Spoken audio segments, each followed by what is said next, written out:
Hey everybody, this is Scott Colby. Welcome to the Grateful Entrepreneur Summit. This is a summit all about growing your business with gratitude. And during the summit, I'm going to be interviewing different entrepreneurs and leaders about the power of gratitude, appreciation, giving, and customer experience to help grow your business. Today, my special guest is John Ruhlin, author of this amazing book, Giftology. Now, John is ranked #1 in sales in the 70-year history for one of the largest direct sales companies in the world. His firm specializes in teaching fast-growing service firms how to stand out, be memorable, and become even more referable through Giftology, the art and science of using gifts to cut through the noise, drive referrals, and strengthen retention. Now, he's got a long list of clients that, some are VIP clients, the Chicago Cubs and Miami Dolphins. We could probably sit here for a half an hour to list them all, so I won't do that. But John, just want to welcome you. Thank you for being here. Thanks for having me, Scott. This is going to be a blast. And before we get into the interview, I do want to mention your websites. We've got ruhlingroup.com, RUHLIN group, and then giftologybook.com. You can find more information about the book, and we're going to be talking about today. John, I want to first of all compliment you on your book because I've actually read this twice now, and I've got it, you can't see it, I've got a shelf full of books that I haven't even read once because I can't get through them all. And so just your book was very well written and engaging and easy read. And so thank you for writing it. I'm excited to dive into it. Dude, thanks for investing, a few hours of your life. I know it's about a 2-hour read. So that's 4 hours of your life you'll never get back. Hopefully it was valuable. I'm going to probably be going through it again, this time with a highlighter. But John, let's start out. How did you first start in this world of gifting? Well, it was on accident. I'm a farm boy at heart. I grew up milking goats on the farm in Ohio. I was fortunate when I went to school, college, I was going to go get out of Dodge and be a doctor. Fortunately, I was poor, so I had to go work and intern with a company called Cutco, the knife company that a lot of people are familiar with. That there's been about 1.5 million college kids that have gone through the program. I was pretty desperate, and I was dating a girl at the time. Her dad was an attorney, and he was a rainmaker. Like every deal in town came his way. Referrals just fell from the sky, and he was also radically generous. Not as a sales tactic. He was just always like he'd find deals on noodles, buy a semi-load. Everybody at church the next Sunday ended up with like 200 cases. And I'm like, Paul, that was 20 grand. Why would you do that? He's like, did you see their smiles? And I'm like, well, yeah. So I pitched him the idea of I was trying to sell a lot of knives to pay for med school. And so I'm thinking he gives away gifts all the time. Maybe he'll give away pocket knives. All his clients are men. And so I work up the courage. It's kind of awkward. You're having a conversation with your girlfriend's dad at the dinner table kind of thing. And I'm like, Paul, would you consider giving away pocket knives at Christmas? And he said, John, could I engrave the paring knives? And I'm sure I had like this confused deer in the headlights look like, I'm going to give a grown man, a CEO of a multi-million-dollar, billion-dollar company, a kitchen tool? Like, why? I'm like, I'll sell you as many paring knives as you want, Paul. I'm desperate, obviously. And he said, John, in 40 years in business, the reason I have more referrals and deal flow than I could ever imagine is that I found that if you take care of the family and invest in them, everything else seems to take care of itself in business. And for me, it was like this lightning bolt moment. I was like, oh my gosh, Paul understands relationships and reciprocity. And it wasn't about the knife, although the knives are amazing. That was a delivery vehicle of this gratitude, gratefulness, depth of relationship that put him on a different platform than anybody else in the business community. So he was the most top of mind. He was the most loved. He was the most trusted. And because of that, he got a lot of business and a lot of opportunities. So I started to mimic that thing. And I'm like, man, I wonder if other companies could use knives as this delivery vehicle. And so I started investing in, $200 carving sets. As a college kid, 20 years old, $200 might have been $2 million. It was a lot of money. But I'd package up a carving set at $200, engrave it, have a handwritten note inside that said, carve out 5 minutes for me. I promise it'll be worth your time. And I'd mail it off to CEOs. And I'd get the meeting.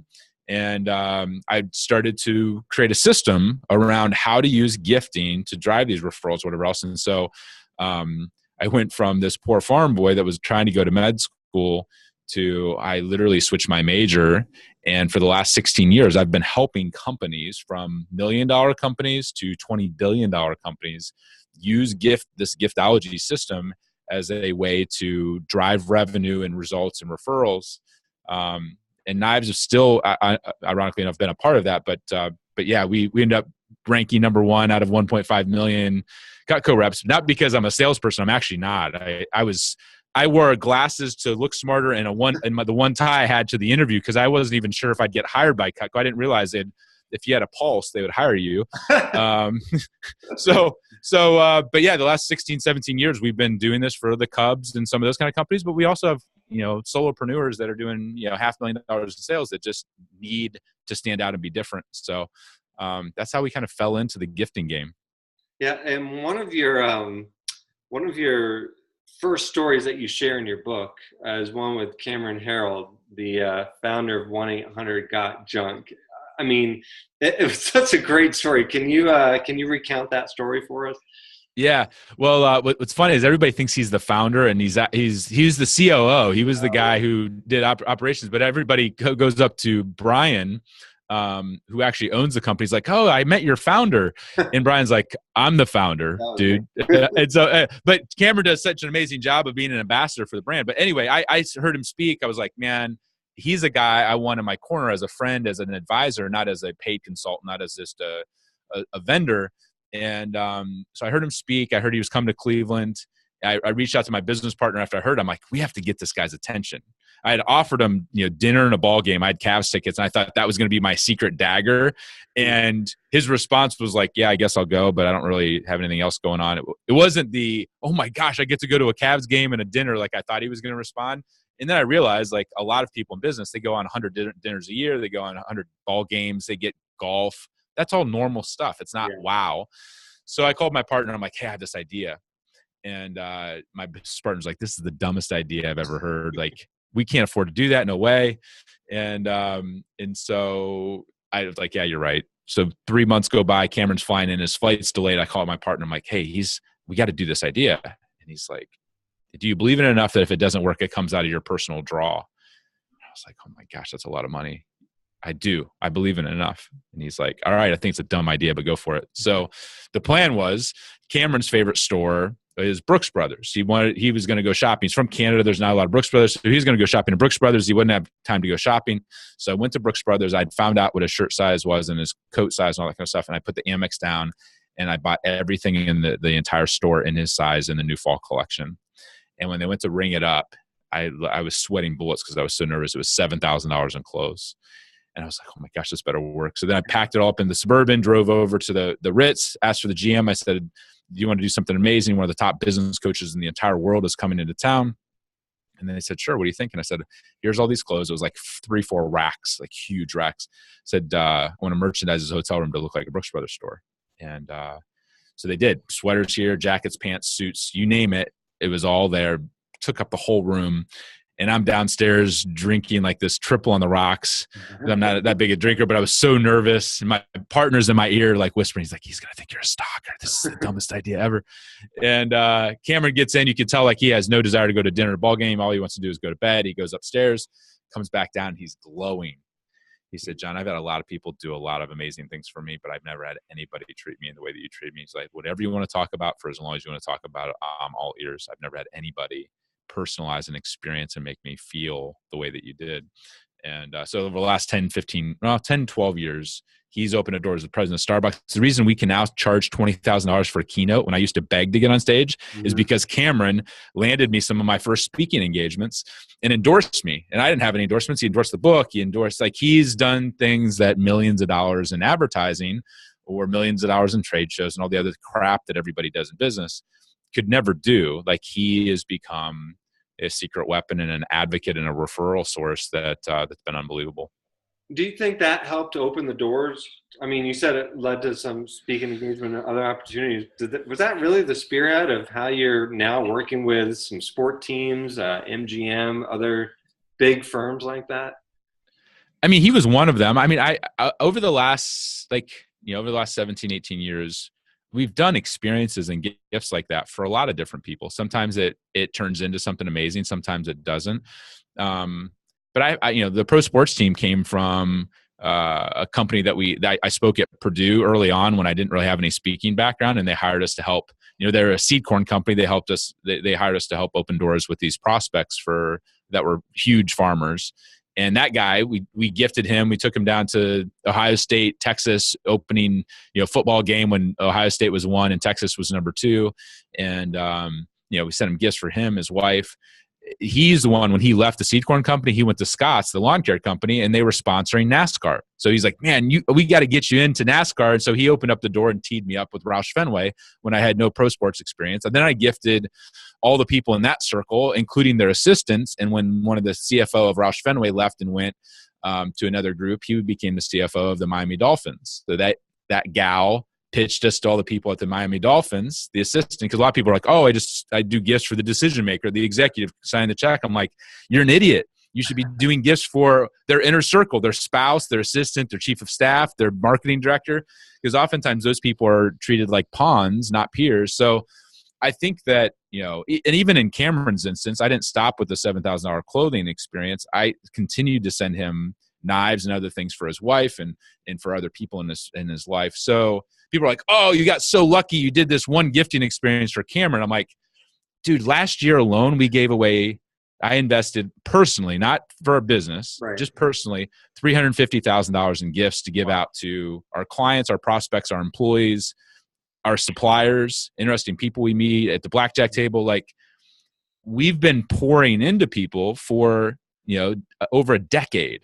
Now, not at that level. Every year it gets to be more. Sure. But people are like, oh, you do one gift and then you like get lucky. And I'm like, no, like if you're a giver and you consistently give and you give and give and give, it's like Gary Vaynerchuk. He's like, play the long game and give and give and give and give, and then maybe ask for a book sale. Like he gives away almost all of his content for free. So for us, Cameron was a huge pillar. I would put him in the top, 25 relationships that we have or have made, but he's definitely not the only one. And so for most people, it's not necessarily thousands of relationships, but it's not always just one. It's who's your inner circle that you need to invest in. And most people, they don't do that very well. Yeah, I love that. And you've been alluding to creating gifts that are personal.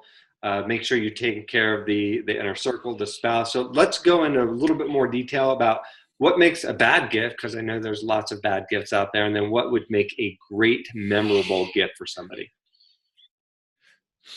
Yeah, well, I think there's a lot of things that make a bad gift. I mean, one just only targeting the executive or the so-called decision maker. I think that a lot of people do consumables. And they're like, oh, everybody loves to eat, and I'm like, well, a couple of different things. One is everybody likes to eat, but what if they're on a diet and you send them chocolate? What if their wife is gluten-free and you send them, something with wheat in it? What if you didn't realize they're Jewish and you send them, pork products? Like, there's 100 different ways. You send them a bottle of wine and they are a recovering alcoholic. There's so many ways you can offend people with food. And even if take that out of the equation, that they love a bottle of wine, so you spend $50 or $100 on a bottle of wine, you send it to them. Everybody in marketing measures cost per impression. Like, they're like, oh, the billboard has so many impressions, the Facebook ad has so many impressions, the whatever, trade show, all that kind of stuff. Well, nobody measures cost per impression when it comes to gratitude or gifting. And so what I mean by that is, you send a basket for $50. You're like, oh, it's so cost effective. And I'm like, okay, how many impressions do you get? And they're like, what do you mean? I was like, how many times are they going to think about you? And I'm like, I don't know, when they get it and they eat it. And I'm like, yeah, so you get one. So you spent $50. I'll spend $500. People think is insane. Like, oh my gosh, why'd you spend $500? I'm like, well, I'm going to spend it on a knife set, or I'm going to spend it on a custom leather folio that's handmade just for them, or whatever. And yep, it cost me 10 times more, but 10 years later, I've gotten 3,000 impressions and you got one. So my $500 gift that seemed really expensive actually is super cheap compared to a consumable. It's super cheap compared to a bottle of wine. It's super cheap compared to a gift card or whatever. So there's a lot, like, people follow the same playbook and they think, oh, what they're saying is what's everybody else giving, or what's easy to give, and that's what they give. What's universal, and so they check the box. And so actually we created a PDF that has that my team kind of follows, and some of our clients, they asked for, like, give us some guidelines of like gifts not to give. And so I don't know if it'd be valuable to, to your tribe or your audience, but Yes. Can we it's share the link? yeah. So if they go to giftologybook.com / gratitude, if they want to, they just go to the website and they can download it for free. Beautiful. But it talks about why not to give consumables, why not to give wine, why not to give gift cards. And it lists out the 10. And what's challenging for a lot of people is they look at it. I've had clients reach out and they're like, John, I'm so embarrassed. I've given all 10 of these. Like, this is horrible. And I'm like, yeah, maybe your heart was in the right place, but nobody ever has taught you or called you out on it. So hopefully that might be a helpful thing for people to follow. But those are some of the core things that we avoid doing. Yeah, and you also say, don't like slap your logo on it. Don't make it a promotion gift, because then it's not. It's more about you than actually the recipient, correct?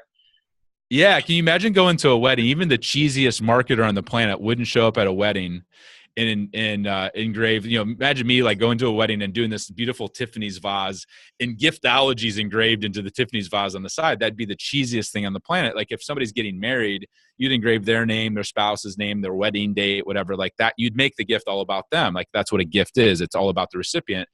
But in business, we try to combine a promotional marketing tool and a gift, and we try to blend them together, and we call it a gift, but it's not a gift. It's a promotional tool. And most people, the higher up the food chain you go, you give somebody even a nice set of Bose headphones or whatever else, like, you put your logo on the side. Now all of a sudden you're trying to turn them into a billboard so the other person receives it not as a gift, but as you trying to manipulate and get them to promote your brand. And so oftentimes they regift it, they don't use it, they scratch the logo off, but you actually paid money, sometimes hundreds of dollars or thousands of dollars, to create a negative impression with your most important relationships. Like, that's just is so counterproductive to what most people are really trying to accomplish. And nobody's ever called them out and said, if you're going to give a gift, make it all about them, put their name on it, put their logo on it. Don't put your own. Like, and I tell people all the time, like, if I gave you a Rolex, would I have to put my name on it in order for you to remember where it came from? I'm like, no, send me a Rolex. I'll never forget, John. I'm like, exactly. Like, if you give a world-class gift that's personalized and you follow the giftology system and parameters of what we do for, when companies hire us to do their gifting for them, these are all the little boxes we make sure that are checked. And one of them is, don't make it about you, make it about them. And in doing so, they will shine the spotlight back on you when the time's appropriate, which is referrals and open doors and all that kind of stuff. And so, simple concept, but every marketing book on the planet teaches the exact opposite, which is, kind of ironic. Yeah, and you talk a lot in your book about gifts being first in class. What do you mean by that? Well, I think that a mug is a perfect example of a gift that everybody wants to give out, and most people were like, "Oh, what's a mug? A mug should cost $6, so I'm going to spend $6.50, maybe if I'm feeling really generous." It's like all of the mugs are basically the same. Whereas if you took a mug and said, I'm going to give a $50 mug or a $100 mug, people can only drink out of one mug at a time. And so, like, you give them a best in class in whatever the category is for, say mugs. Now all of a sudden they actually use it. Most people say, I want to give away a watch. I don't know, what's your budget? $100. So they spend $100 on a Fossil watch, which is a nice watch. But if they're giving it out to a bunch of people that have Seikos and Rolexes and Breitlings that are hundreds of dollars or thousands of dollars, guess what happens to that beautiful Fossil watch that you were so proud of that you spent $100 on? It gets regifted or goes into a drawer. Like, somebody doesn't wear typically more than one watch. And they're definitely not going to go from wearing a $4,000 watch to wearing your $100 watch. It just doesn't make sense. You wasted $100. Whereas if you spent that $100 on a mug, people are like, that's insane. And I'm like, exactly. You give a $100 mug. Like, we have mugs that we do that encapsulated a person's whole life. They take 3 days to make.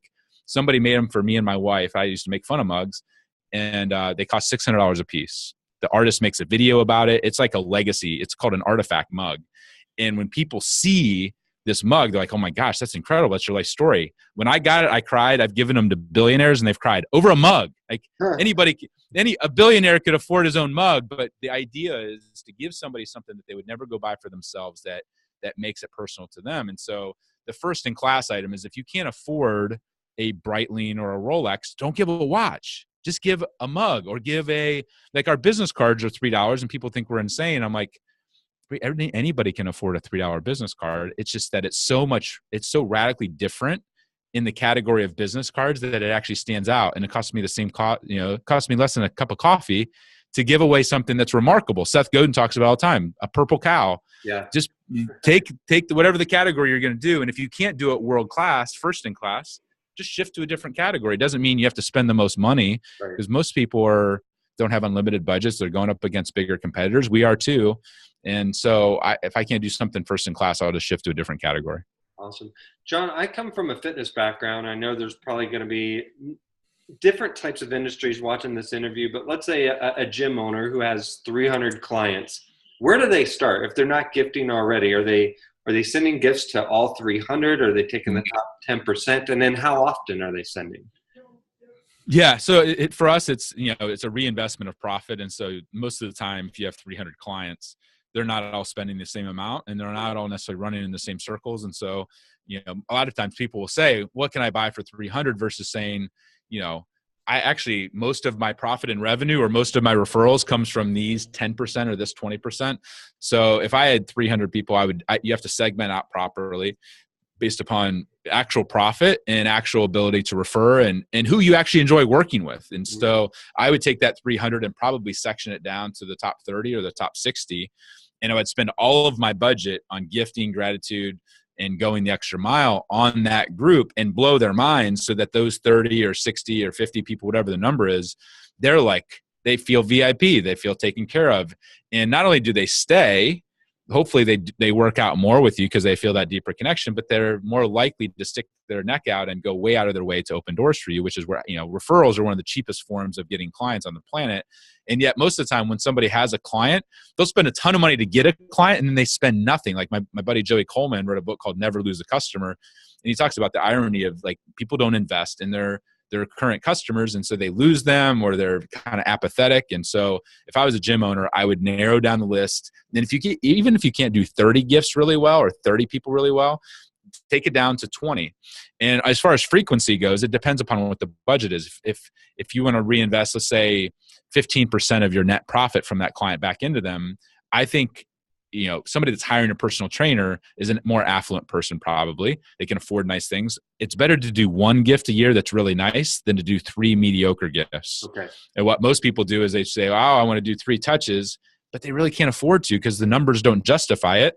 And so they send 3, they send a chip clip and a water bottle and a, some whatever trinket from China. And they're like, yeah, nobody's saying thank you. I don't see people using it, or that, nobody's blown away. And I'm like, really? Like, these are all like 5, 6, 7-figure earners, and you think they're going to be impressed with your chip clip or your whatever? Like, come on, man. Like, do whatever you're going to do it really well, and keep scaling down the list to the most. Now, there are some companies that they should do something for all 300 people, but most businesses in all industries, that's not the case. They need to do a lot more for a lot less people, and they'll reap a lot better rewards from that. Awesome. John, I wanted to actually kind of a case study or personal example type question. I'm trying to reach Tony Shea from Zappos. So How would I use gifting to reach him? I don't know his address. I've got an email address. I don't know his mailing address or anything about his family life. What do I do to reach him? Well, one of the things that you're doing a great job of is you're building a lot of relationships with influencers by having a summit like this. And my guess is that there's people that are in your network or will be in your network that will open that door. Gifting, ironically enough, is the last thing that you want to do when it comes to prospects. It's a better solution to take low-hanging fruit, which is your current warm market, love on them so much so that they're like, Scott, how can we help you? And then you ask the question of, hey, I need to get to Tony. And they're like, oh, you know what? I know so-and-so that can make that happen. Or I actually just took a tour, or whatever. So what's interesting is the gal who does a lot of the video work for Tony is a close personal friend of mine. And so I don't know what the purpose of getting in front of Tony or getting connected to him is, but you actually might be talking to somebody right now that could possibly make that connection, or at least strategize on how to make that happen. So and that's how I got connected to you, right? From somebody else. And it's always I mean, everybody says relationships are the most valuable asset. Most people don't do a good job of consistently and strategically investing in those relationships and adding value and pouring into them. And that's not just gifting. It is the handwritten notes. It's the extra phone call. It's opening the door for them. It's being a valuable resource over and over again, and not asking for things or doing favors with strings attached. You do that over, a decade, and it's amazing the kind of tribe and people that are, that want to see you succeed. So yeah, it always comes down to Friend of a Friend, which was another book title. David Burkus, have you had him on your summit yet? No. He's somebody that he's a professor out of the University of Tulsa, but he just wrote a book. I think it's his third or fourth book called Friend of a Friend. Okay. And it's exactly what we're talking about right now. Yeah, I'll check it out. And it's funny you say that as well. One of my other guests, Yannick Silver, I don't know if you know Yannick, but I just emailed with him yesterday. Okay. He had years ago, Tony Shea was a keynote speaker at Yannick's event, and I was actually underground. Yeah, underground. Yep. Yeah. So yeah, that's not surprising. I mean, Yannick's good buddies with Richard Branson, and that dude is a giver at the highest level. What a great dude. Yeah, I just sent him. He's got a couple kids. I just sent him a bunch of these high-end gummy bears called Smart Sweets that my wife and I and my 3 girls are addicted to. Yeah. So he told me that when I interviewed him. I think he mentioned that on the interview. Did he really? Oh, yeah. That's so cool. Yeah. So his daughter wants to buy the gummy company. They're out of Canada. That's like this gal who had no business experience. She starts a gummy company that's all healthy, literally it's a health food and it's a gummy bear, sweetened with stevia, whatever else. And they sold $1 million in gummy bears their first year with no business experience. And she's on this big mission. And so I'm like, I tried to invest in the company, and they're like, we don't need any more money. And I'm like, all right, I'm just going to connect you to the best people on the planet. Yeah. And my only ask is, every once in a while, send me some gummy bears for my 3 daughters. So, that's. John, let's wrap up. I know we've been mentioning your book, Giftology. Just maybe take 60 seconds to tell our audience, what can we expect if we go through your book? Yeah. Well, I'd say that what is in Giftology is I put my entire, the Giftology system in playbook into that book. There's no Giftology 2 coming out next month. Everything that we've been doing for 17 years when we were a startup company, and I was doing a few $100,000 in sales in college, all the way up to doing pretty significant numbers now. To land the Cubs and pro sports teams and some of the biggest companies on the planet. Our playbook works at every principle, every system. It's very, strategic in step-by-step of what to think about, how to think about using gifting and gratitude as a competitive advantage in business.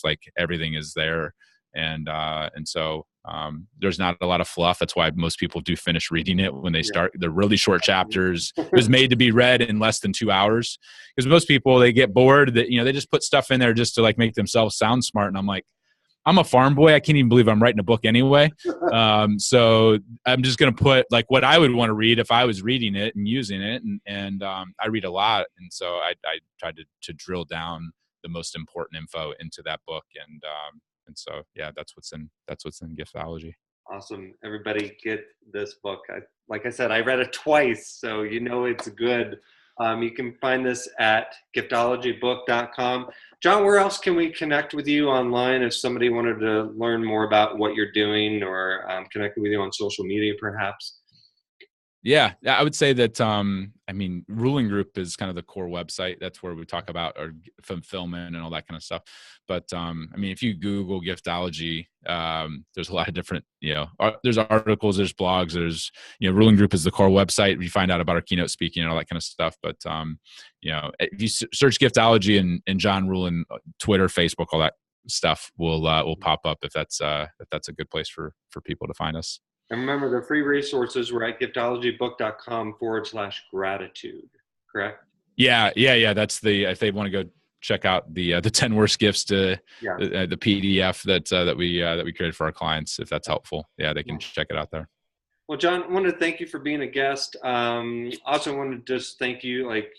We have never talked before over a video like this. You don't really know me, but just the fact that you took the time out of your, I'm sure, busy schedule to share this information with my audience means the world to me. So thank you so much.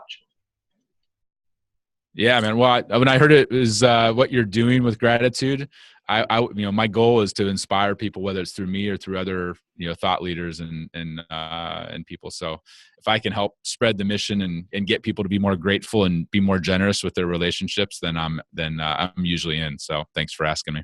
Awesome. You're welcome, John. Everybody watching, thank you so much for watching this interview with John Ruhlin. We'll see you on the next Grateful Entrepreneur Summit interview. Take care, everybody.